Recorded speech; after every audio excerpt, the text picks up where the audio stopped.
podcast of To Costa Rica Real Talk, To Costa Rica Real Estate's podcast on all things real estate and Costa Rica.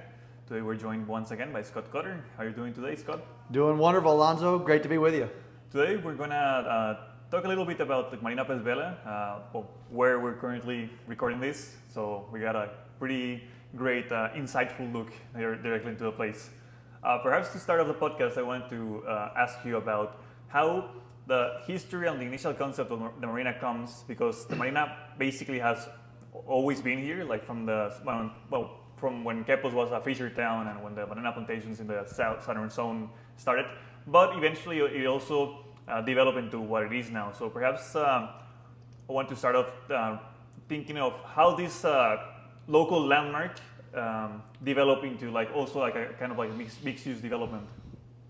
Great question, and I'm not going to start by arguing with you, but I am going to correct a couple of very common misconceptions. So we'll go back to how Quepos first got put on the map, and it was basically accessed via a railway. And this entire area was the home base for the Chiquita Banana and the United Fruit Company's massive banana. This was all the African palm that you drive through or fly over to get here now used to all be bananas in the 20s and the 30s. And there was a railroad line that came here, and the Army Corps of Engineers actually came and built for Chiquita Banana the National Pier, which is kind of just behind you and out in front of the marina right now. And that National Pier was where the railroads came into town and dropped off all the banana to be exported down through the Panama Canal or up to California. And then the area just behind the marina now, the area called the Zona Americana, was basically a town that was built for the initial administrators and operators, not the workers, but the people who are going to run this massive, very remote agricultural operation could live. There was a hospital they built there. They built a dance club, a clubhouse, and a pool. There's the world's smallest 2-lane bowling alley up there. My wife was born in the hospital right above the marina, and my grandfather on my wife's side came to work for the company back in the day from San Jose, and people just came to work.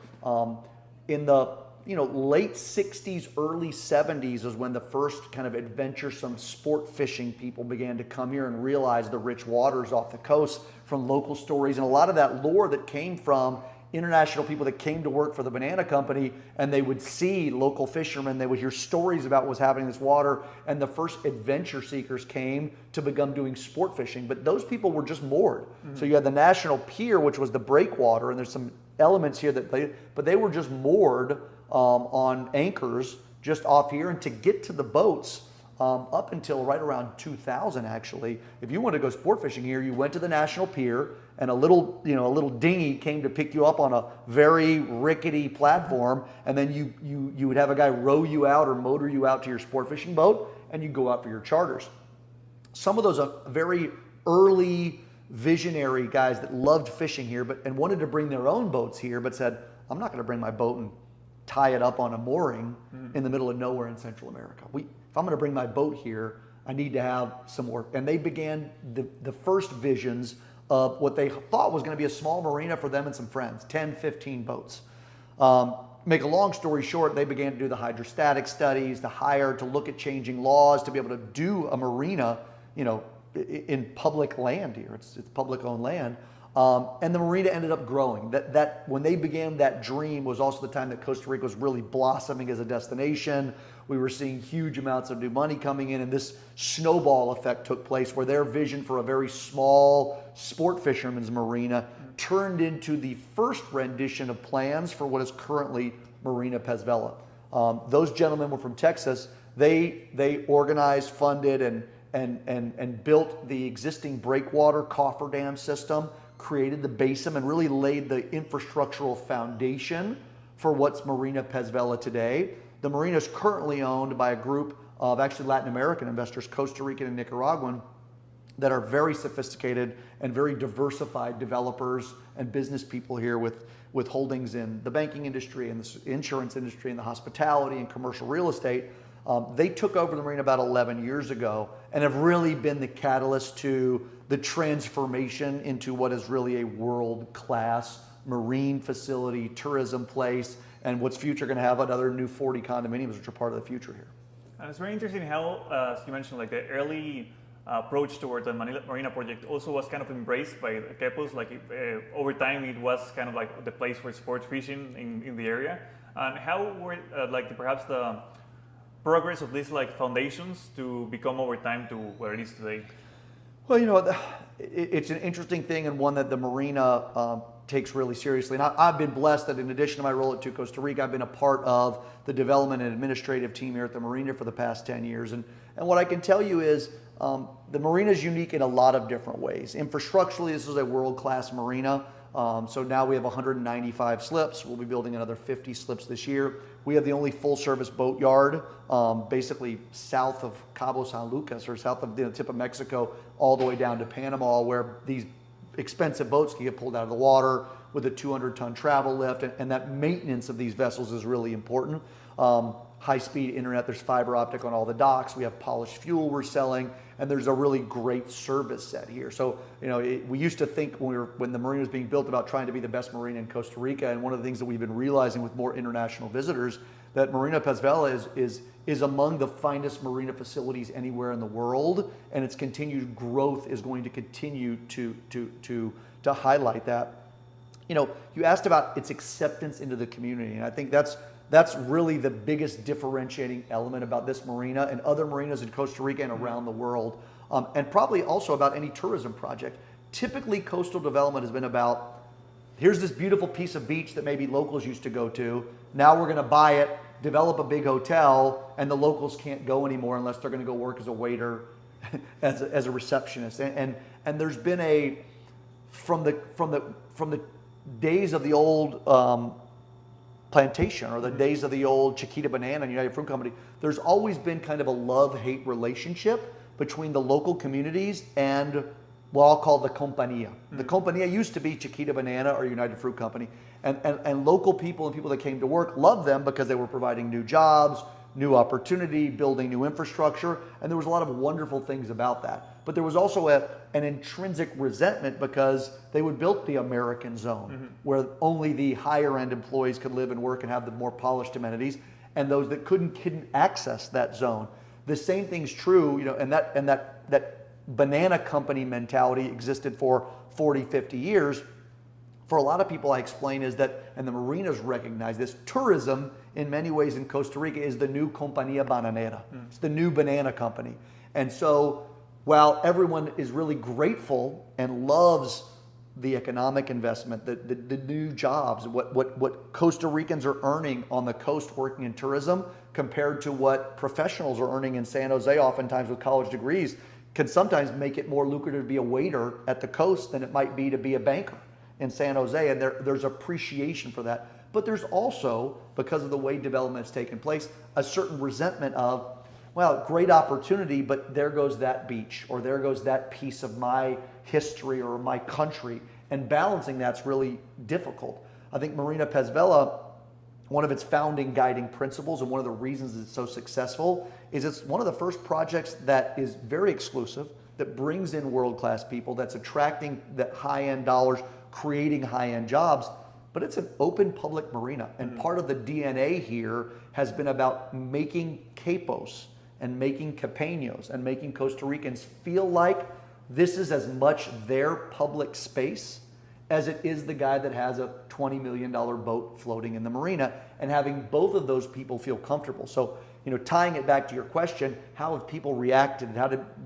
It's been a labor of a lot of love, of a lot of work and a lot of care to take the steps so that people locally didn't feel like the marina was meaning that a part of their coastline was being given away. So we do free movie nights here all season, where we have free nights with a big screen, one of the largest inflatable screens, and it's open and free to the public. To give you an idea, it's always been open and free. It took me 6 years of telling people locally, calling me, Scott, it's movie night. What does it cost again? I'm like, it's free. Bring your kids, bring your grandparents. Doing school graduations, doing all these different kinds of events, church events, athletic events, so the community starts to feel. And one of the unique things is when the marina was first, announced to the community, there was a lot of trepidation. There was a lot of fear about, oh God, now we're going to lose even a part of the Quepos beachfront. And I would say that maybe when the marina was originally launched, maybe 9 out of every 10 people thought, uh-oh, is this really good? And now you'd be hard pressed to find anybody in Quepos who isn't in love with the project and what it's done. And I think it's part of that commitment to making this feel like it's not just a luxury resort development. It's a place that brings that foreign investment and that local feel together. Because really it goes against, as you mentioned, like the perhaps like the traditional idea of like a newly built marina inside like a resort community. So it's like never was really accessible, but this is like a walking distance to Quepos town, also like walking distance to close by beach here, like people go to. So it really integrated into like the local landscape in a way. And also wanted to ask you a little bit more about the kind of like services and amenities that are public to everyone that comes here, and how was that process of like as you mentioned, like establishing that anyone can come here to enjoy them? Well, good questions. Some will kind of will allow us to kind of emphasize some things I mentioned in the last little piece, which is, you know, the marina is a public concession. It is open. The gates close at night for security, but it's because there's everything that's closed at night. But you know, we are a wide open marina. We don't restrict access to anyone. We've got a wide range of facilities here. So you've got 6 restaurants on site, and there's everything from little local delis and a little local gelateria for easy ice cream. We try to create a space, even when we started to select tenants, where there'd be something for everyone. So there's a luxury steak and seafood fine dining experience that is very expensive and incredibly elevated with great imported wines. There's also a local Mexican joint, and there's a little local deli, and there's a little supermarket that has pre-made sandwiches. So we try to create a place where if you've got 1,000 colones and you just want to have a milkshake or an ice cream or a coffee with a friend, you can do that at the marina. And you can also come and have a very expensive, you know, USDA Black Angus steak dinner and everything in between. There's a pharmacy here. There's a small medical clinic here. There's boutique stores.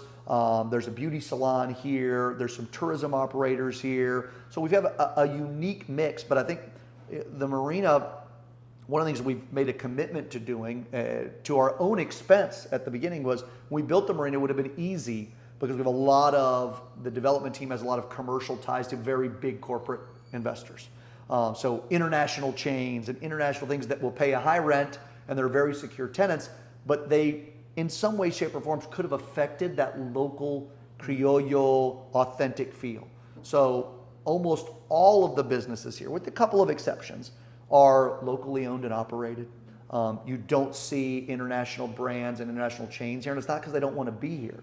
It's because, you know, if you have a 1,000-acre resort, then you can afford to create just an exclusive place that doesn't cater to everyone. Mm-hmm. We're a maritime concession. There won't be a golf course here. There won't be 5,000 condos here. We won't have that kind of space and diversity. So we know that, and we've known from the onset that we want and need the Quepos community to grow with us. You know, there's a saying in the boating world that a rising tide raises all boats. Mm. And we want this community around the marina to feel a part of its success, and that traction and that special sauce that we have here, which ironically some of our wealthiest, most exclusive investors love, is part of it. They love this marina because they're people that have stayed in Four Seasons and have stayed in exclusive places their whole life, and they're tired of the same country club-like set. And there's nothing wrong with that country club. We do a lot of sales in Los Sueños and in Pinilla and in Four Seasons, and I have a group of clients that want and need and should invest in that environment, and it's an amazing place. But I have a whole nother set of clients, sometimes with the same or even greater economic capacity, that want to be somewhere that feels more authentic and brings worlds together. And that's kind of been a core part of our focus here with our commercial tenants, and with designing a project that has local events. You know, this is the place for Halloween. This is trick or treat land. You know, for the 15 de septiembre, this is where the faroles start. For the end of the year, this is where the locals come to say what's going to be happening at the marina that we can all come and be a part of. And the irony is, our clients that could afford the most exclusive private places come here because during those events, instead of it being 15 of their friends from Dallas reset here in a private setting, they love mixing with captain and crew and their local friends. And that's really something we've celebrated here and tried to tie into the commercial development of what's taking place as well. I wanted to ask you about building that community, as it's like multi-pronged as it incorporates like boat owners and, as you mentioned, like the tenants here at Marina Pez Vela, but also like these seasonal activities and the sense of community that builds over time. I guess like coming here as the reference point to simultaneously watching the Super Bowl, but also like the Selección Nacional de Costa Rica playing soccer. So it creates like a very, also as we were mentioning in the previous podcast, like a diverse environment that kind of like highlights what Quepos and San Antonio might be all about. Yeah, you said it perfectly there, which is, on a lot of different fronts. I think Quepos and San Antonio represents the fusion of kind of the best of Costa Rica if you really want a little bit of everything. So, when I first worked in tourism here, I would tell people you could choose between luxury, comfort, and authenticity. And I would tell people, if you're going to go to the central southern Pacific zone, if you're going to go San Antonio south, and especially south of here, you could get the most amazing natural beauty, the images that Costa Rica exports to the world with the big waterfalls and the cats and the monkeys and the jungle and the wildlife. But you were going to do that at the expense of accessibility, luxury, amenities, restaurants, and all of that element.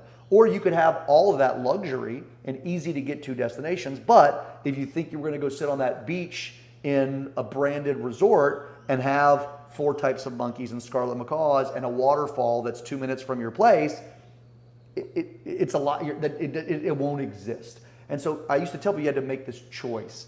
And even since the mid-90s, San Antonio and Quepos began to be this place where those two worlds began to start to collide, both in a luxury and experience and then wildlife and accessibility standpoint, but also in a two cultural worlds.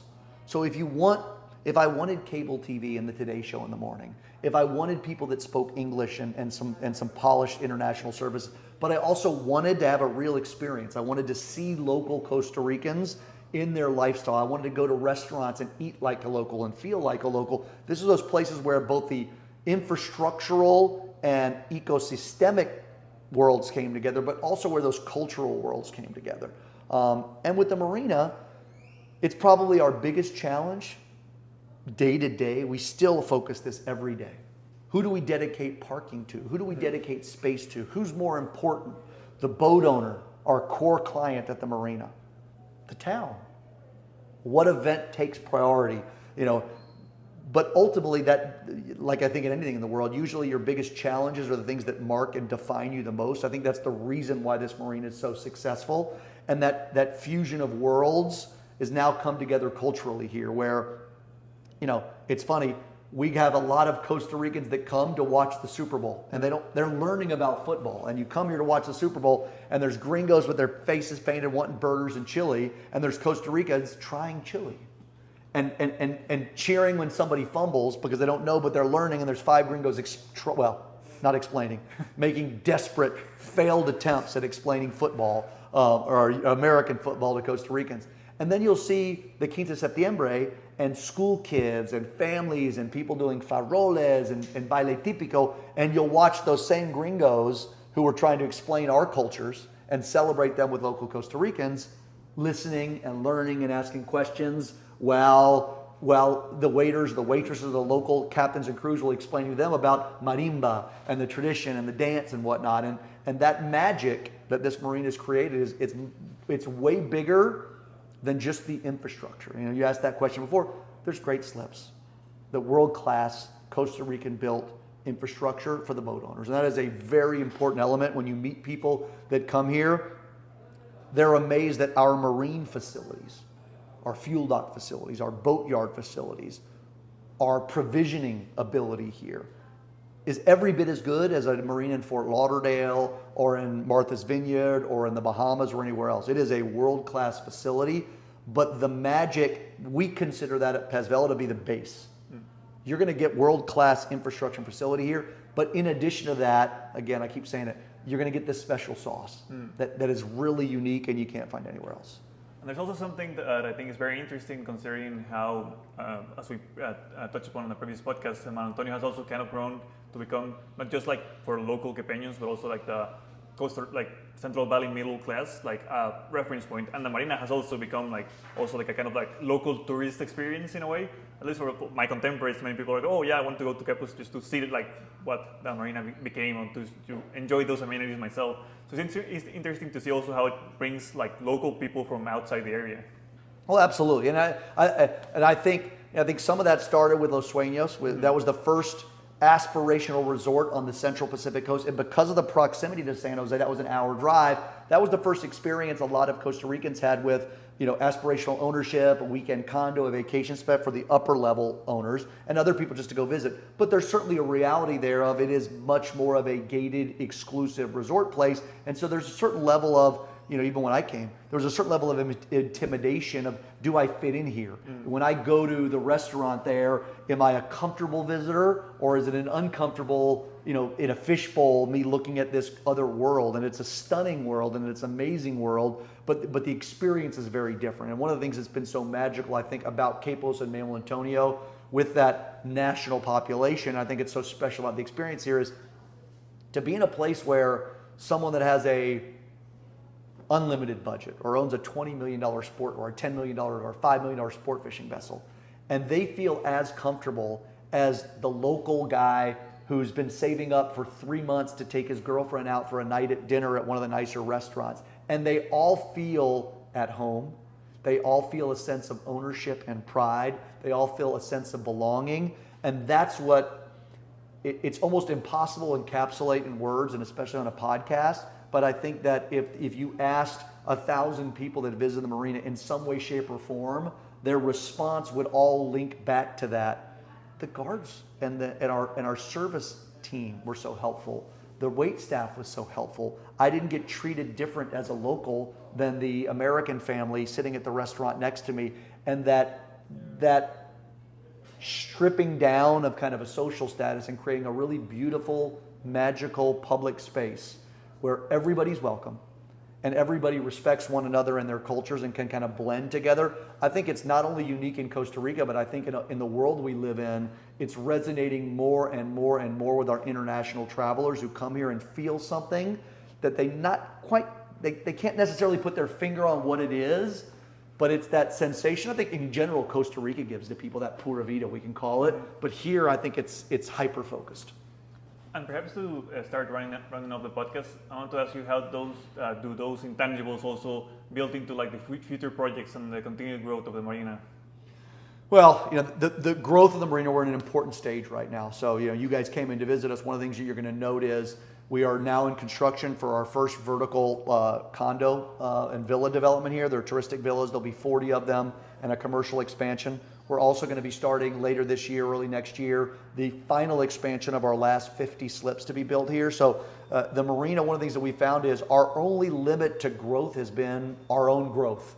It got to the point where we need to grow because more people want to come, and we need more infrastructure. We need more spaces for the boats, more places for people to come and stay because there's a demand that's there.